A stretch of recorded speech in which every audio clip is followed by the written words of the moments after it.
Hello everybody. Welcome back to November. I bet you thought I was going to say welcome back to the Nobody Asked for This podcast, but no, welcome back to November. It is, when I'm recording this, it is November 1st, which means we are in the last 2 months of 2023, excuse me. How has this year been? Let me think. I'm sipping a coffee from a Shell gas station. That's not a joke. It's from Deli Cafe, but it's spelled as one word by Shell. It says, start your morning with Shell. It's actually not that bad. And honestly, kind of like the cup design, pretty good. They have a couple different syrup options. You know what? I think when I am old, and maybe retired or close to retired, I think I would like to run a 7-Eleven because I like spending time in a 7-Eleven. I think that would be good for me to just sort of, fill my days. I really think the thing that draws me to a gas station is the do-it-yourself sort of method. It's also why I enjoy a Menchie's, the frozen yogurt shop where you go and do your own frozen yogurt and they have the toppings all out. I think I like that. I remember the first time I walked into a gas station and you got to make your own hot chocolate. You would think it's okay, wait, why do it when I could have someone else do it for me? But I like it. I like having all the cups there, all the options. 7-Eleven, you can go in, you can get, a phone charger, you can get a piece of pizza, you can get a coffee, and you can be on your way. Now, I might have talked about this last week, but I did go into a 7-Eleven. No, this was Thursday. Couldn't have talked about it last week, but I went into a 7-Eleven the other day.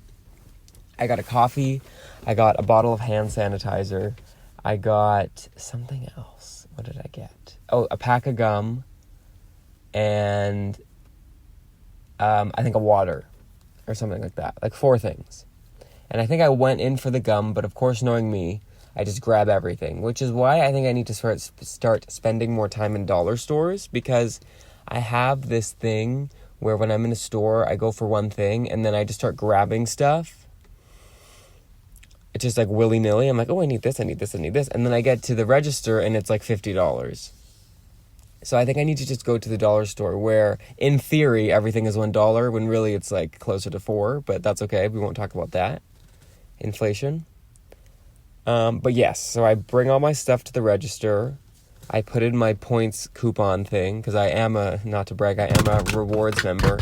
If you heard that noise, that was just my phone stand falling down.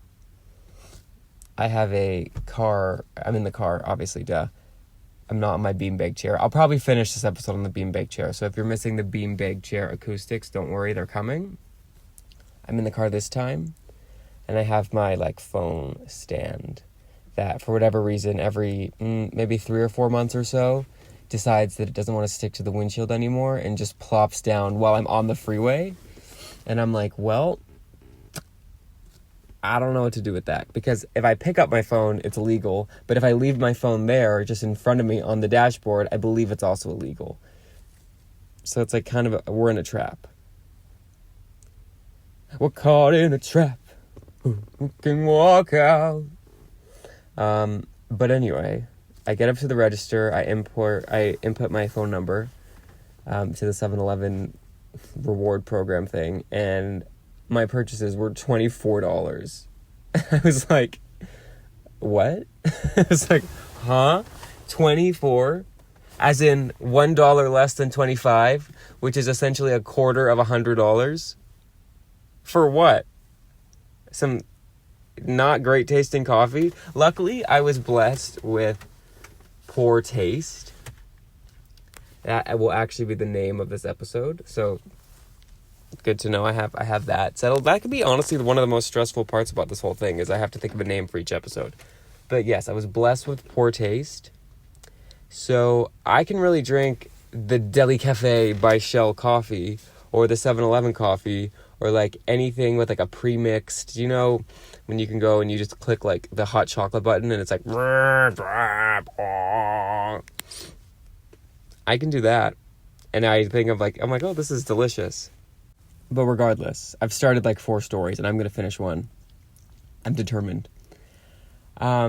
I did in fact go through with the 7-Eleven purchase because, and I think with my rewards, I was able to redeem it. So it only costed like $20 and or $21. So really it was a steal. But yeah, that coffee was not bad. And I'll be honest, the only reason why I stepped into the deli cafe, and there is, in fact, because I'm sure everyone was wondering, there is an accent, I believe, aigu on the coffee cup, on the sleeve. So it's deli cafe. But the only reason I stepped into such an establishment was because I remembered last time I was in there, I saw that they had pumpkin spice coffee crisp. Let me say that again, pumpkin spice flavored coffee crisp.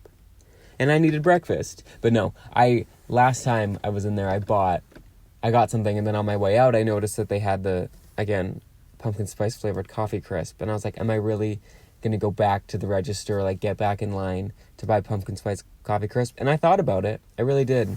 And then I left the store, but then I didn't stop thinking about it. And given that it's November 1st today, it's basically the first day of Christmas.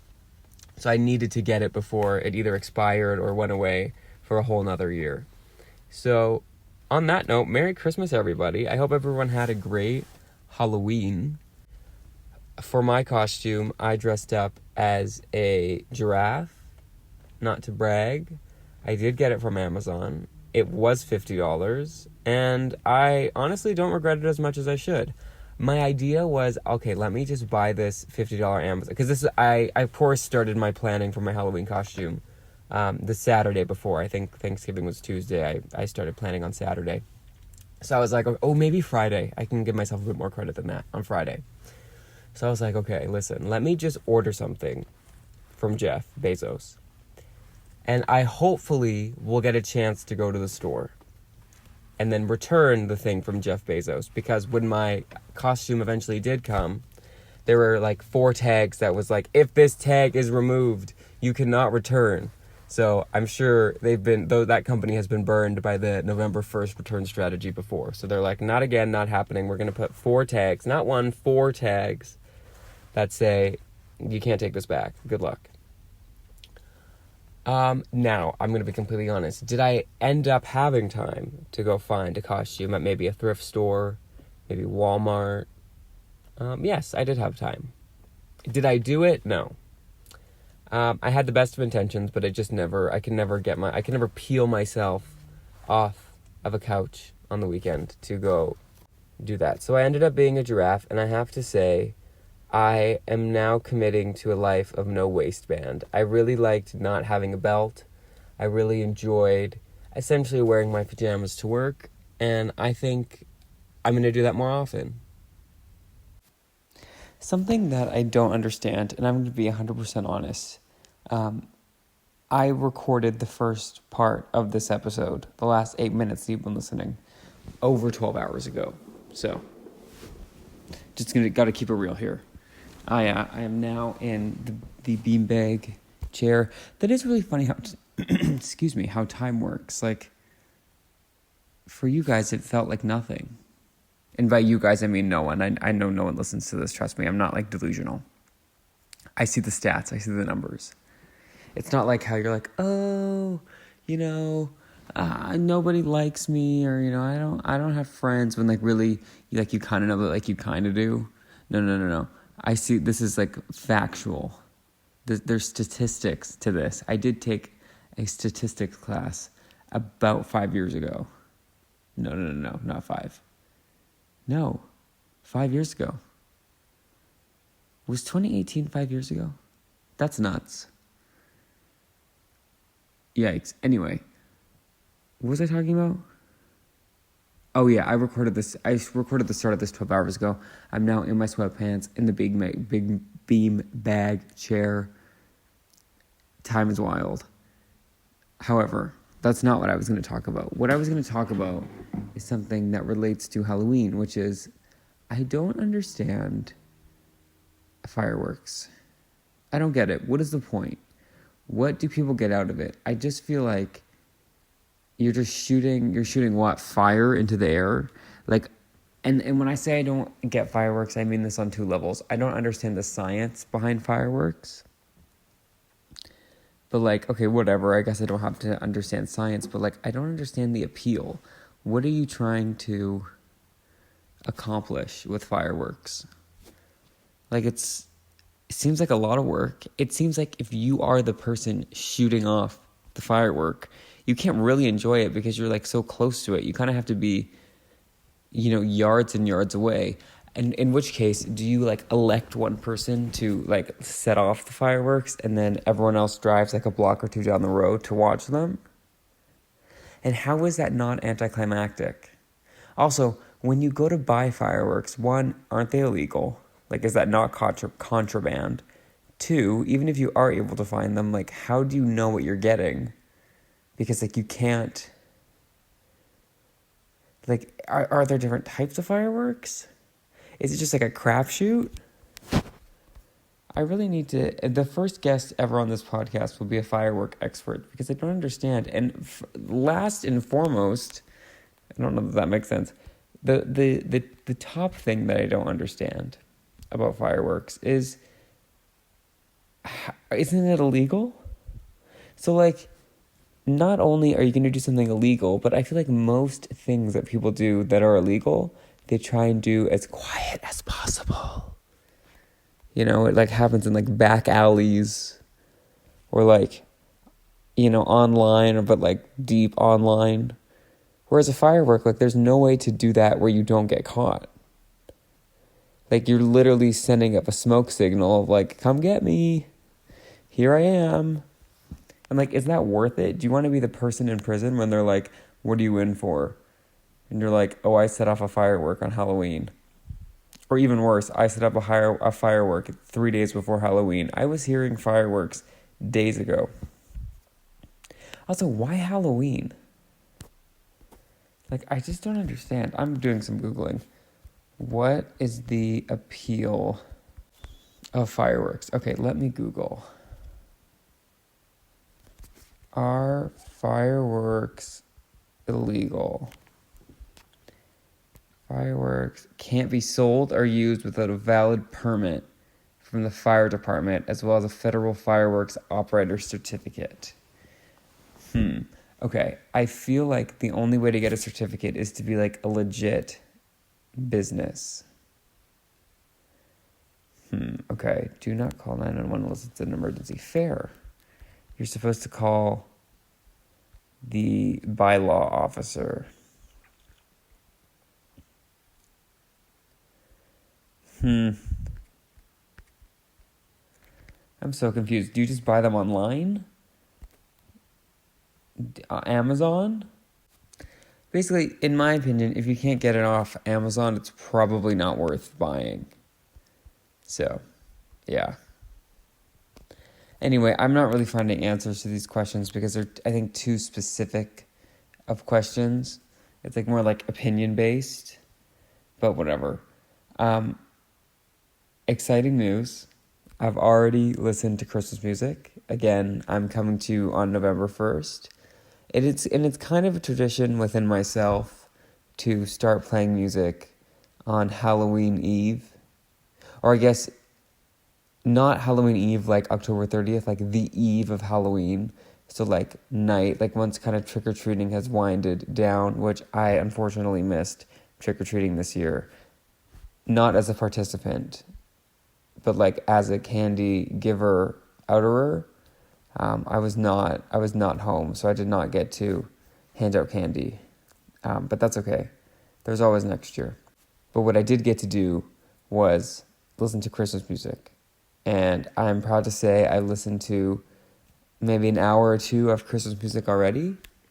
I am so ready for next week when I can do this podcast with a gingerbread latte, hopefully, fingers crossed, a gingerbread latte in my hand. I also would like, if the mermaid at Starbucks is listening, I would like them to bring back the panini with the turkey and the stuffing. I'd very much prefer that. Because I've talked about this a couple times, but like I really think, I have not gotten 100% confirmation, but I really think the gingerbread latte is coming back. And I have been complaining about that being discontinued probably since the beginning of the Nobody Asked for This podcast. So to feel like my complaining and my whining, rather, really, if we're being honest, could have paid off is just so exciting to me. And I feel like I'm ready to start a revolution.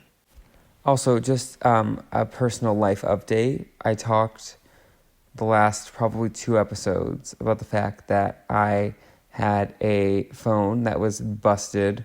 I have a green line going down kind of the right side, like the middle to right side of my phone.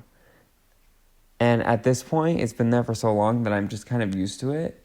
And I'm happy to report that my screen time is down another 20%, down from the original 50% that it plummeted the first week that my phone got the green line. Now, I'm sure that that means that I'm just using other devices, like I'm just using my laptop more. So I don't know that that means that my overall screen time in my entire existence of life is down. But again, I'm all about statistics. I took a stats class 5 years ago. So how is that possible that it was 5 years ago? Oh, okay, right, because I was thinking, how did I start? Because I took a stats class. I'm just going to, this honestly, I apologize, this episode's not going to be very good, but like, I don't care. If this is, well, no, I do care, but like, if this is your first episode, like if you haven't listened to the Nobody Asked for This podcast yet, and this is the first episode you're going to listen to, maybe pick a different one, because I think I've done better work, but I don't know what I'm supposed to do at 9:55 p.m. the day before an episode's going to come out. And I really in strict force guidelines on myself. I've never missed a week. And there's only 1 week that I had to record it like the morning of, and the episode was out by like 9 a.m. because something happened. Like there was no way I could record. Like I think it was the only way I could have recorded it was if I like went into my car at 10 o'clock at night. And as much as I enjoy being consistent, I just didn't have a death wish that day. So it didn't happen. But every other week, and what I'm talking about was over a year ago. So I have been extremely consistent. I started this thought so long ago, I don't really remember what I was trying to go for. Oh, yeah. If you want to hear a good episode of the Nobody Asked for This podcast, like pick another one. I wish I could pick like 4 or 5 episodes and have them like pinned to the top. Because again, I live in fear that 1, someone's going to listen to this at all, but 2, someone's going to listen to like a bad episode, a lackluster episode such as this. So I really have to go back and kind of pick the good ones. I have to say it was exciting the first time a couple months ago when I went through all the episode titles and like I didn't remember a lot of them. I was like, oh, I don't remember naming an episode this, and I think that's a good sign. You know, I think this is like episode close to 75. Let me see. I can get that number for sure. That to be exact. Where is the Nobody Asked for This podcast? This is, only 73. Ugh. Yikes. So low, so embarrassing. But I'll push onward. Oh, I saw something this week. I think this was also Thursday. Thursday was a big day. I got basically robbed at the gas station. I did something else, I can't remember. And then I did what I'm about to tell you, which was I saw the first sighting of one of my favorite holiday desserts. Now, this isn't necessarily a holiday dessert. You can get it year-round. But a certain establishment that starts with cost and ends with co, I'm not going to say which one, carries this type of dessert during the holiday season. And it is the Costco, I guess Kirkland brand, Bless Kirkland, Nanaimo bar. If you have not had the Costco Nanaimo bar, it is superior to all Nanaimo bars. The Nanaimo bar makes me feel lucky to be a Canadian and almost makes up for all the times that I tried to, watch a video or open a website and be told that you had to be in the United States to view it. That has happened quite frequently. I'm sure anyone else who is existing and Canadian and has the access to the internet has had that same, 404 error message pop up where you had to be like in the States to view the website. So then you're like, well, should I, get a VPN, but you have to pay money for that. So what we get in return of that is we get the Nanaimo bar. I believe the Nanaimo bar is named after the city, Nanaimo, in the lovely province of British Columbia. But for anyone who doesn't know, and again, I know no one listens to this, like I'm just kind of really playing pretend here. But a Nanaimo bar is a 3-layered sort of dessert bar. I don't believe you have to bake it. You might have to bake the crust, but the crust is like, it's like nuts, coconut, and I guess like a maybe probably like chocolate graham crackers, or is it just like graham crackers and chocolate? What is the crust of it doesn't taste like graham crackers of a Nanaimo. I can't spell Nanaimo bar. I can spell the word bar.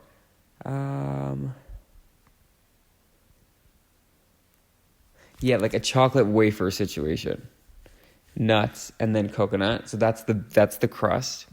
And then it goes into like a custard, like a classic custard, and then chocolate at the top. But it's like a thick layer of chocolate. Like when you bite into it, you hear like a from the chocolate. And it is perfect. And I don't believe they have them in many other parts of the world, but I'm going to double check. Can you get... Google really is the co-host of this podcast. Can you get Nanaimo bars in other countries? Do do do do do do do do do do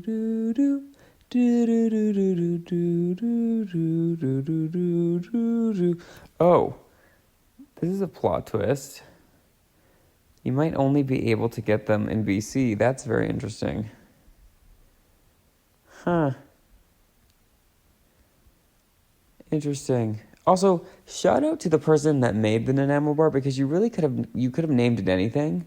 You could have called it like let's say his name was Joe. It could have been like Joe's Bars. But he really took he or she or the group really took the opportunity to highlight their city,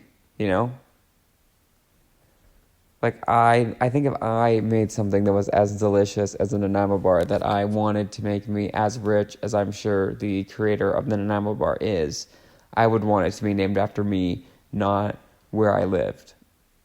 Also, can you become rich off of making a dessert that then becomes popular? Like, is the person that invented chocolate chip cookies rich? Like, can you patent a recipe?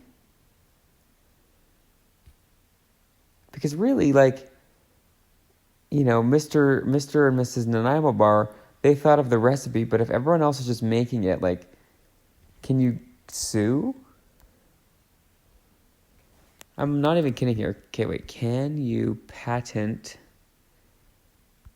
Which I would love to hold a patent one day. I don't know in what form. I don't know for what idea. Can you patent a recipe? It is certainly possible to obtain a patent on a recipe or food item if there's a unique aspect, perhaps if there's something... Okay, so basically, if you do something wild, you can patent it. Huh. Wait one sec. Okay. So I just want to give everyone credit. I'm on trademarksandpatent.com. And forgive me if it's taking me a second to read through this because I actually can't see my screen because of the green line that we talked about. Okay. Can you patent a recipe? This is actually really interesting. Okay. The food and beverage industry, yada, yada, yada. Just freaking tell me the answer. We may see inventors struggling. Which we're going to talk about Canada here. Canadian patent law allows any machine, product, composition, or process to be patented. Food and recipes could be classified as a composition and are therefore considered to be patentable. However, this is not enough to qualify as a patentable subject matter. Here are three. Okay, so these are three questions that you must answer when considering whether or not your innovation is patentable. Is it novel? Is it the novel coronavirus? If your recipe is delectable butter tarts, it may not be patentable as there may be several such versions available in the market. Okay, got it. So it has to be something new. It has to bring something new to the table.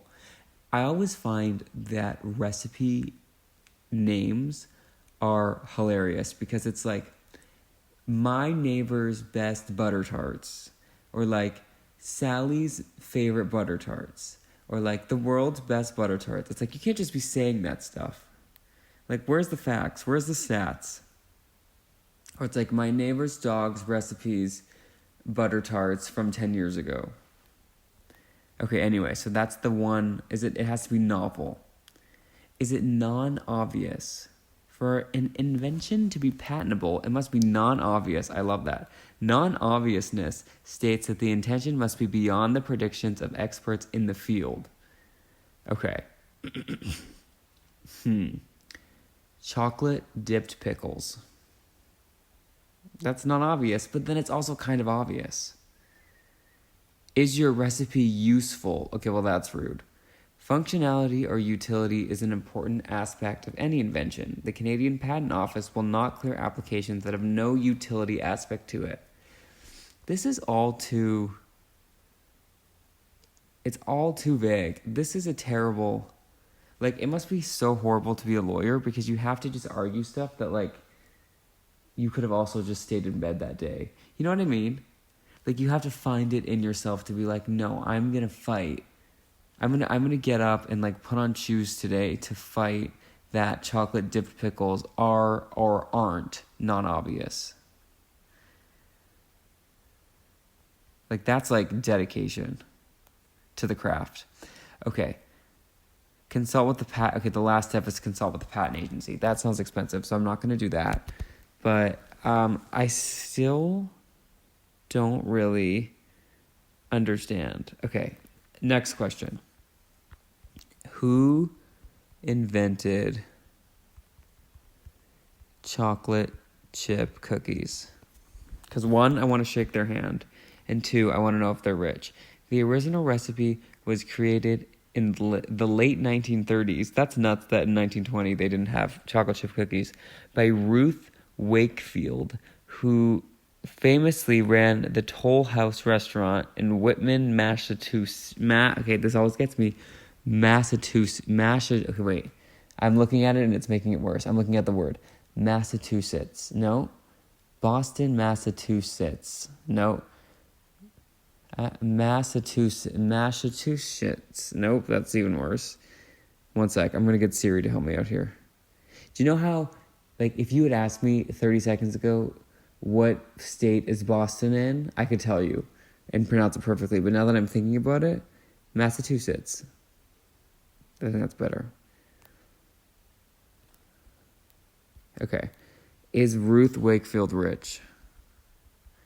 I hope so. I assume she's passed. She passed in the 70s. She's best known as the inventor of the first chocolate chip cookie. Okay, this is a plot twist. She was a dietitian.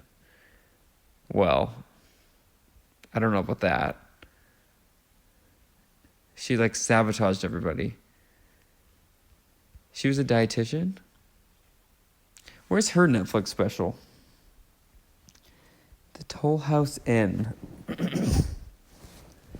Okay, I'm going to assume she owned an inn.